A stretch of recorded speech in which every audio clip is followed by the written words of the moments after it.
மாவட்டம் கவுண்டம்பாளையம் அடுத்த டிவிஎஸ் நகர் பகுதியில் மாமன்ற உறுப்பினர் பொதுநிதியில் இருந்து பொதுமக்கள் பயன்பாட்டிற்காக 5 லட்சம் ரூபாய் மதிப்பீட்டில் போர்வெல் அமைக்கும் பணிகள் நடைபெற்றது.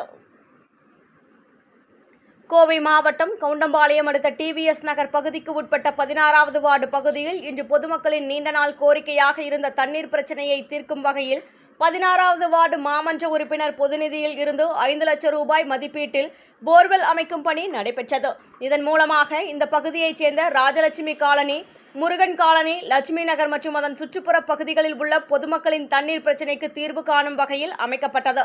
இதற்கான பூமி பூஜை நிகழ்ச்சியில் 16வது வார்டு மாமன்ற உறுப்பினர் தமிழ்ச்செல்வன், 16வது வார்டு திமுக செயலாளர் ராமரமணன், 16வது வார்டு துணை செயலாளர் கரு பழனியப்பன், கோவை மாநகராட்சி உதவி பொறியாளர் ராஜேஷ், ஒப்பந்ததாரர் சுகுமார் மற்றும் திமுக நிர்வாகிகளான Murugesan, doctor Ganesh, Parameswaran, cable Murugesan, Kumaravel, Bhaskaran, Mahalingam, Rajendran, Gerald, Noordeen, Abraham, Arun மற்றும் திமுக மகளிர் அணியினர் என ஏராளமான பொதுமக்கள் கலந்து கொண்டனர் என்பது குறிப்பிடத்தக்கது.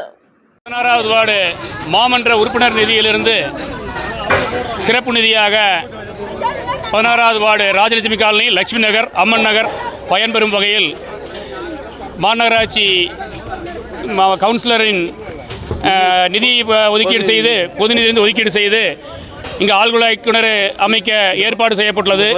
அதற்கு இந்த பகுதி மக்கள் மிகவும் ஆர்வமுடன் அனைவருடைய கோரிக்கை ஏற்று மாமன்ற உறுப்பினர் நிறைவேற்றியுள்ளார்.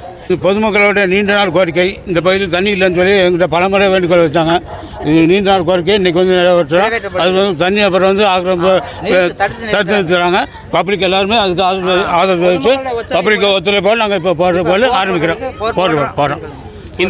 இந்த ஆழ்குழாய் கிணறு அமைக்க பெரிதும் உதவி செய்த எங்கள் மாமன்ற உறுப்பினர் திரு தமிழ்ச்செல்வன் அவர்களுக்கு ராஜலட்சுமி காலனி, அம்மன் நகர், லட்சுமி நகர் சார்பாகவும் 16 வட்டங்கள் திமுக சார்பாகவும் நன்றி தெரிவித்துக் கொள்கிறோம்.